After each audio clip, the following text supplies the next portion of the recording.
একটা দেশের ভবিষ্যৎ কেমন হতে পারে তার একটা বিশাল ৪২ দফা পরিকল্পনার কথা শোনা যায়, কিন্তু যে কোনো বড় দালান বানানোর আগেই তো তার ভিত্তিটা মজবুত করতে হয়, তাই না? আজকে আমরা সেই ৪২ দফা পরিকল্পনার একদম প্রথম এবং সবচেয়ে গুরুত্বপূর্ণ ৫টা স্তম্ভ নিয়ে কথা বলবো। চলুন একটু তলিয়ে দেখি এই ভিত্তিটা আসলে কতটা শক্তিশালী হওয়ার কথা বলা হচ্ছে। প্রথমেই এই সংখ্যাটা দেখুন, ২৩৪ লক্ষ কোটি টাকা। এটা কিন্তু কোনো ছোটখাটো অঙ্ক না। এই পরিমাণ টাকা দেশ থেকে পাচার হয়ে গেছে। ভাবা যায়? এটা শুধু একটা সংখ্যা নয়, এটা দিয়ে বোঝা যায় আমাদের অর্থনীতির রক্তক্ষরণটা ঠিক কতটা গভীর। এই টাকাটা যদি দেশে থাকত তাহলে কি না করা যেত? আর এই সমস্যাটা উপলব্ধি করাটাই কিন্তু সমাধানের দিকে প্রথম ধাপ। আর এখানেই আসল প্রশ্নটা চলে আসে, যে দেশের মূলধনী দেশের বাইরে চলে যায়, সেই দেশের উন্নয়নের স্বপ্ন দেখাটা কতটা বাস্তবসম্মত? এই কঠিন পরিস্থিতি মোকাবেলা করার জন্যই তো একটা পরিষ্কার আর সাহসী পরিকল্পনা দরকার। আর সেই পরিকল্পনার প্রথম এবং সবচেয়ে জরুরি কাজটাই হলো এই হারানো সম্পদ ফিরিয়ে আনা। কারণটা খুব সহজ। নতুন বাড়ি বানানোর আগে যেমন জমিটা ঠিক করতে হয়, তেমনি দেশের অর্থনীতিকে নতুন করে গড়তে হলে আগে পাচার হওয়া টাকাটা ফিরিয়ে আনা দরকার। এর কোনো বিকল্প নেই। এই যে বিশাল অঙ্কের টাকা, এর ভেতরে কি আছে? মূলত দুইটা বড় ভাগ। এর একটা বিশাল অংশ, মানে ২৩০ লক্ষ কোটি টাকা হল ডার্টি মানি, সহজ কথায় দুর্নীতি করে জমানো কালো টাকা।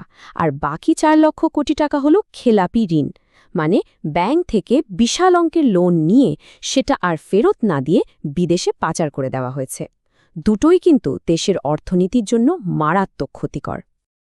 এখন কথা হলো, এই বিপুল পরিমাণ টাকা ফিরিয়ে আনা তো আর মুখের কথা না। এর জন্য সাধারণ কোনো পদ্ধতিতে কাজ হবে না। তাই একটা বিশেষ টাস্ক ফোর্স গঠনের প্রস্তাব করা হয়েছে। এর বিশেষত্ব হল, এখানে বিচার বিভাগের জ্ঞান আর মিলিটারি ডিসিপ্লিন, এই দুই শক্তিকে এক করে কাজে লাগানো হবে। এই টাস্ক ফোর্সের একটা দিক হল বিচারিক প্রজ্ঞা। এর জন্য বাংলাদেশ ব্যাংকের যে আর্থিক গোয়েন্দা সংস্থা, মানে BFIU, তার প্রধান হিসাবে আপিল বিভাগের একজন বিচারপতিকে নিয়োগ দেওয়ার কথা বলা হয়েছে। তার কাজ হবে এটা নিশ্চিত করা যে পুরো টাকা ফেরানোর প্রক্রিয়াটা যেন ১০০ ভাগ আইনি কাঠামোর মধ্যে থাকে। শুধু আইন দিয়ে তো হবে না, এর সাথে লাগবে গতি আর শৃঙ্খলা। আর সেই কারণেই একজন লেফটেন্যান্ট জেনারেলকে ফিনান্সিয়াল ডাইরেক্টর হিসেবে রাখার প্রস্তাব করা হয়েছে। তার কাজ হবে বিচারপতির আইনি পরিকল্পনাকে দ্রুত এবং কার্যকরীভাবে মাঠে বাস্তবায়ন করা। এই টাস্ক ফোর্স কিন্তু একা কাজ করবে না। যেহেতু টাকাগুলো বিদেশের বিভিন্ন ব্যাংকে আছে, তাই আন্তর্জাতিক আইনের সাহায্য নিতেই হবে। যেমন ধরুন, বিশ্বব্যাংক আর জাতিসংঘের স্টার প্রোগ্রাম আছে, যেটা বিভিন্ন দেশ থেকে পাচার হওয়ার টাকা উদ্ধারে সাহায্য করে। এর পাশাপাশি সুইস টাস্ক ফোর্সের মতো অভিজ্ঞতা আর আন্তর্জাতিক আইন ব্যবহার করে টাকা ফেরানোর একটা শক্ত পথ তৈরি করা হবে। আচ্ছা, টাকা তো ফেরত আসলো, কিন্তু এরপর সবচেয়ে গুরুত্বপূর্ণ প্রশ্ন তো এটাই, এই টাকা দিয়ে কি হবে? পরিকল্পনা বলছে এই টাকা শুধু সরকারি কোষাগারে জমা থাকবে না, এর একটা বড় অংশ সরাসরি দেশের গুরুত্বপূর্ণ খাতগুলোতে বিনিয়োগ করা হবে। যেমন ২০% যাবে দেশের সামরিক সক্ষমতা বাড়াতে, ২০% শিক্ষার আধুনিকায়নে, আর আরও ২০% যাবে ক্ষুদ্র আর মাঝারি শিল্পে, যেটা তরুণদের জন্য নতুন কাজের সুযোগ তৈরি করবে। পাচার হওয়া টাকা ফিরিয়ে আনা তো গেল প্রথম ধাপ, কিন্তু একটা দেশ তো শুধু ফেরত পাওয়া টাকার উপর চলতে পারে না। এর জন্য দেশের ভেতরে যে শক্তিগুলো ঘুমিয়ে আছে সেগুলোকে জাগিয়ে তুলতে হবে। পরিকল্পনার দ্বিতীয় স্তম্ভটা ঠিক এই কাজটাই করতে চায়, দেশের ভেতরের সম্পদ আর মানুষজনকে কাজে লাগিয়ে নতুন অর্থনৈতিক ইঞ্জিন তৈরি করা। এখানে জাকাত নিয়ে একটা একেবারে নতুন ধরনের চিন্তাভাবনা আসছে। জাকাতকে শুধু ব্যক্তিগত দান খয়রাত হিসাবে না দেখে এটাকে একটা শক্তিশালী অর্থনৈতিক হাতিয়ার হিসাবে গড়ে তোলার কথা বলা হচ্ছে। মানে এটা হয়ে উঠবে সামাজিক ন্যায় বিচার প্রতিষ্ঠার একটা আধুনিক সিস্টেম। তো এই নতুন সিস্টেমটা কাজ করবে কিভাবে? মূলত ৩টা ধাপে। প্রথমত, বড় বড় কোম্পানিগুলোর জন্য উৎসে জাকাত বাধ্যতামূলক করা হবে, যেটা তাদের সফটওয়্যার থেকেই কেটে নেওয়া হবে। দ্বিতীয়ত, এই টাকা সংগ্রহ করা হবে প্রত্যেকটা মসজিদের জাকাত কর্নার থেকে। আর সবশেষে, পেশাদার প্রশিক্ষণ পাওয়া ইমামরা নিশ্চিত করবেন যেন এই জাকাতের টাকাটা সঠিক মানুষের কাছে সঠিক উপায়ে পৌঁছায়। দেশের আর একটা বড় সুপ্ত শক্তি হল আমাদের অবসরপ্রাপ্ত সামরিক কর্মকর্তারা।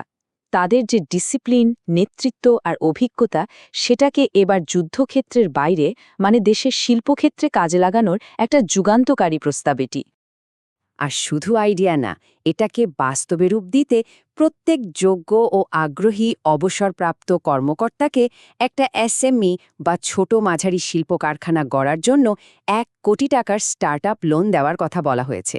আর সবচেয়ে বড় কথা হলো, এই লোনটা হবে জামানতবিহীন, মানে উদ্যোক্তা হওয়ার পথের সবচেয়ে বড় বাধাটাই দূর হয়ে যাবে। এই উদ্যোগের লক্ষ্যটা কিন্তু অনেক বড়। প্রাণা রেফেল গ্রুপের প্রতিষ্ঠাতার কথা ভাবুন, উনিও তো একজন প্রাক্তন সেনা কর্মকর্তা ছিলেন। তার মতো সফল উদ্যোক্তাদের উদাহরণ সামনে রেখে এরকম ৩০০ জন নতুন শিল্প উদ্যোক্তা তৈরি করা, যারা দেশের অর্থনীতিতে অবদান রাখবে আর হাজার হাজার মানুষের কাজের ব্যবস্থা করবে। বেশ, এখন একটু ভাবুন, দেশের হারানো টাকা ফিরে আসছে, আবার নতুন নতুন ব্যবসাও তৈরি হচ্ছে। কিন্তু এই সবকিছুকে টিকিয়ে রাখার জন্য কি দরকার? দরকার একটা স্থিতিশীল, ভরসামন্দ আর দুর্নীতিমুক্ত সিস্টেম। পরিকল্পনার তৃতীয় আর চতুর্থ স্তম্ভ ঠিক এই ভিত্তিটাই তৈরি করতে চায়। একটা ভালো অর্থনৈতিক পরিবেশের জন্য কয়েকটা জিনিস খুব জরুরি, যেমন রাস্তাঘাট, বন্দর, বিমানবন্দরের মতো অবকাঠামোগুলোকে আধুনিক করা, ব্যবসা শুরু করার নিয়মকানুন সহজ করা, আর সরকারি অফিসের লাল ফিতার দৌরাত্ম্য কমানো। সব শেষে এমন একটা পরিবেশ তৈরি করা যেখানে নতুন উদ্যোক্তারা সহজে লোন পাবে আর দেশের রাজনৈতিক স্থিতিশীলতা থাকবে। যে কোনো দেশের আসল মেরুদণ্ড হল তার প্রশাসন। তাই এই পরিকল্পনার পঞ্চম স্তম্ভটাই হল প্রশাসনিক সংস্কার। আর এর মূল কথাটা হল একটাই, রাজনীতি নয়, মেধা আর যোগ্যতাই হবে শেষ কথা। আর এই মেধা নিশ্চিত করার জন্য একটা দারুণ প্রস্তাব আছে, বিসিএস পরীক্ষায় আইএসএসবি পদ্ধতি চালু করা। সেনাবাহিনীতে অফিসের নিয়োগের জন্য এই আইএসএসবি একটা খুব কঠিন প্রক্রিয়া। এখানে শুধু বইয়ের বিদ্যা দেখা হয় না, বরং একজন প্রার্থীর সততা, নেতৃত্ব দেওয়ার ক্ষমতা আর মানসিক শক্তি সবকিছু পরীক্ষা করা হয়। একজন ভালো সরকারি কর্মকর্তার জন্য তো এই গুণগুলোই দরকার। আর দুর্নীতির ব্যাপারে কোনো ছাড় নেই। অবস্থানটা একেবারে পরিষ্কার, জিরো টলারেন্স বা শূন্য সহনশীলতা। দুর্নীতি প্রমাণিত হলে সাথে সাথে চাকরি থেকে বরখাস্ত, এমনকি বিদেশে থাকা সম্পত্তিও বাজেয়াপ্ত করার মতো কঠোর পদক্ষেপ নেওয়ার কথা বলা হয়েছে। তো এই যে 5টা পয়েন্ট আমরা দেখলাম, এগুলোকে একসাথে করলে কি দাঁড়ায়? এটা আসলে একটা নতুন শুরুর ছবি। একটা মজবুত দালান বানানোর জন্য যেমন প্রথম 5টা ইট ঠিকঠাক মতো বসাতে হয়, ঠিক সেরকমই। এর একটা সুন্দর ধারাবাহিকতা আছে, খেয়াল করুন। প্রথমে পাচার হওয়া মূলধন ফেরত আনা, এরপর সেই মূলধন আর দেশের ভেতরের সম্পদ দিয়ে নতুন অর্থনৈতিক শক্তি তৈরি করা, আর সবশেষে একটা শক্তিশালী আর দুর্নীতিমুক্ত সিস্টেম তৈরি করা, যেটা এই সব কিছুকে আগলে রাখবে আর সামনে এগিয়ে নিয়ে যাবে। এই 3টা ধাপ মিলেই তৈরি হচ্ছে সেই শক্ত ভিত্তি। এই পুরো আলোচনার পর শেষ প্রশ্নটা হলো, যদি 42 দফা পরিকল্পনার শুধু প্রথম 5টি স্তম্ভ দিয়ে গড়া ভিত্তিটাই এতটা মজবুত হয়, তাহলে ভাবুন তো এর উপর যে ভবিষ্যৎ কাঠামোটা তৈরি হবে সেটা কতটা সম্ভাবনাময় হতে পারে।